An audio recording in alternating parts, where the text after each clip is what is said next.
Jesus, aqui em nosso canal Cristão Reformado para a Glória de Deus, hoje apresentando o tema A Bíblia e a sua autoridade na liberdade da fé. Enquanto a reforma lutava para se firmar na Inglaterra e depois na Europa, alguns buscaram seus destinos espirituais em outro lugar. Ansiando por liberdade religiosa, 102 corajosos peregrinos subiram a bordo do pequeno navio Mayflower e navegaram através do Oceano Atlântico. No final do ano 1620, depois de mais de 2 meses no mar, eles chegaram ao litoral costa escarpada de Massachusetts. Aqui, estes peregrinos estabeleceram a colônia da Baía de Plymouth e plantaram as sementes da sua fé em Cristo. O objetivo de procurar liberdade religiosa não pode ser separado da base da autoridade sobre a qual esta liberdade será construída. Para os peregrinos que se estabeleceram em Plymouth, esta base de autoridade era a Bíblia. Eles não tinham vergonha de professar sua fé na palavra de Deus e procuraram construir uma sociedade com base em seus ensinamentos.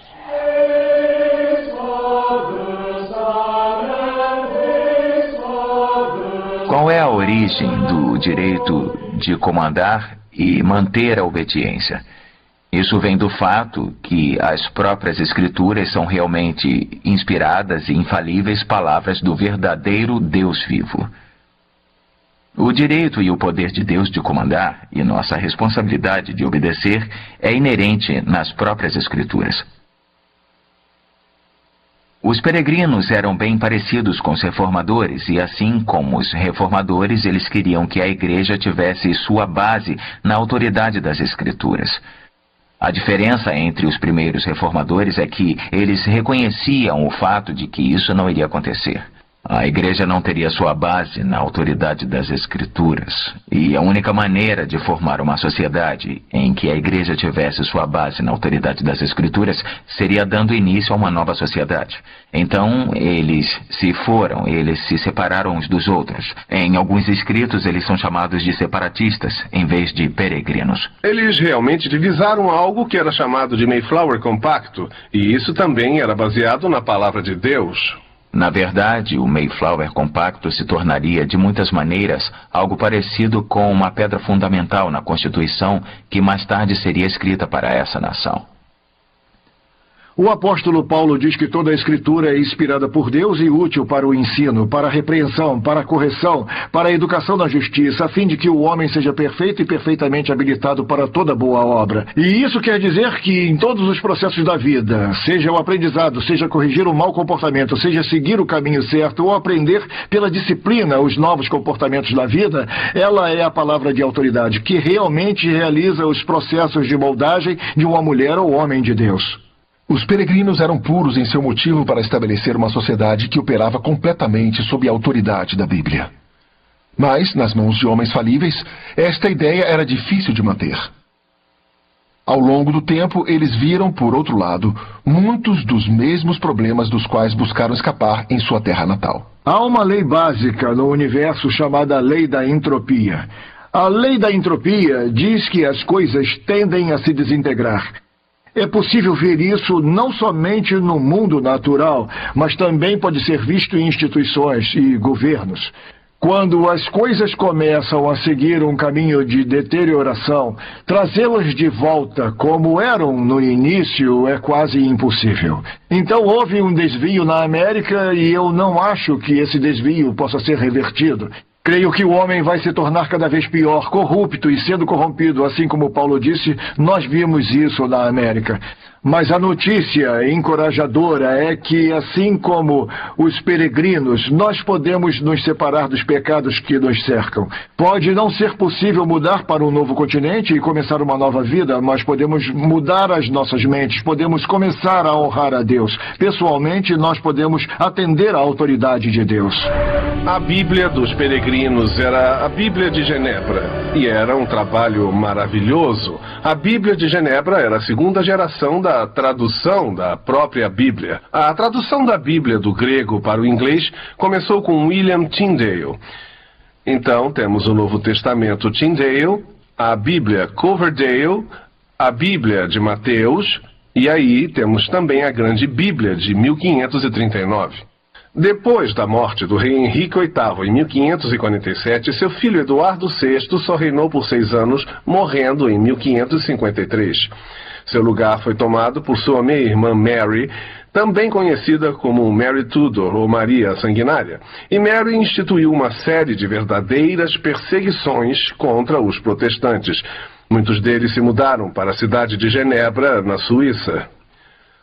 O grupo que foi para Genebra era um grupo maravilhoso. Eles tinham bons estudiosos do grego, como William Woodingham, estudiosos do hebraico, como Anthony Gilby, e eles decidiram que iriam atualizar o trabalho de William Tyndale e produzir uma nova tradução da Palavra de Deus.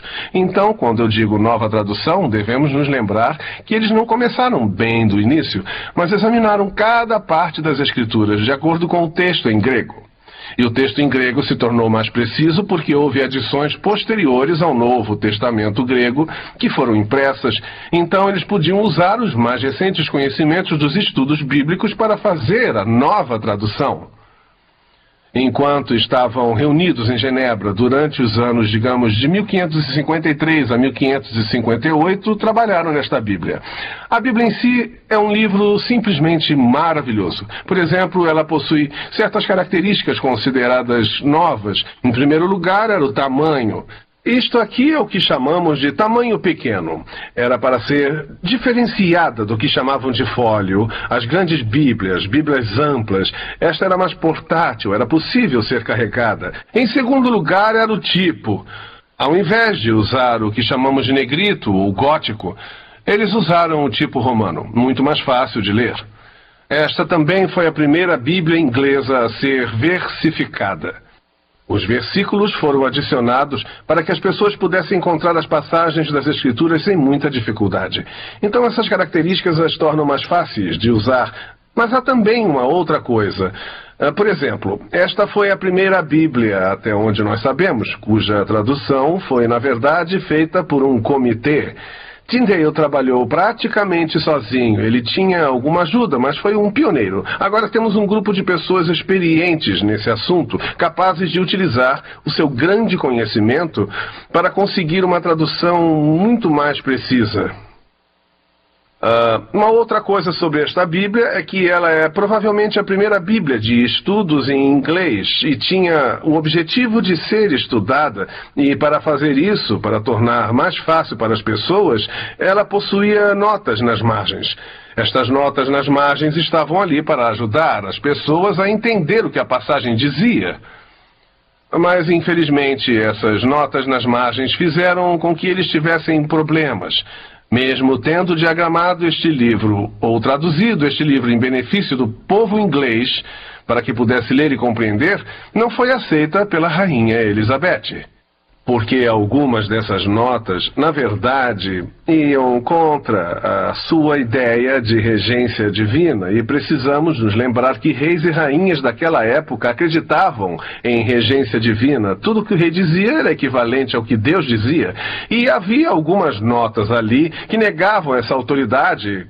Como resultado, a rainha Elizabeth nunca permitiu que esta Bíblia fosse usada para usos eclesiásticos, o que simplesmente significa que nunca era usada nas igrejas.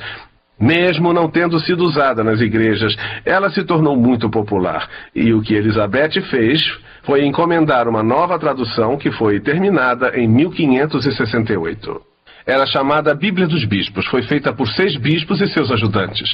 Então temos 2 Bíblias. Nós temos a Bíblia de Genebra, a Bíblia para o povo, e a Bíblia dos Bispos, a Bíblia que é da Igreja. Como resultado, a Bíblia de Genebra passou por umas 80 edições, enquanto a Bíblia dos Bispos lutou para conseguir 18 ou 19. Esta realmente se tornou a Bíblia do povo. Os peregrinos, os puritanos e também, sem dúvida, foi a primeira Bíblia trazida para o Novo Mundo. Nas páginas da Bíblia de Genebra, os peregrinos encontraram a força espiritual de que precisavam. Durante aquele primeiro e difícil ano no Novo Mundo, eles fundaram uma colônia da autoridade da Bíblia e o ideal da liberdade religiosa.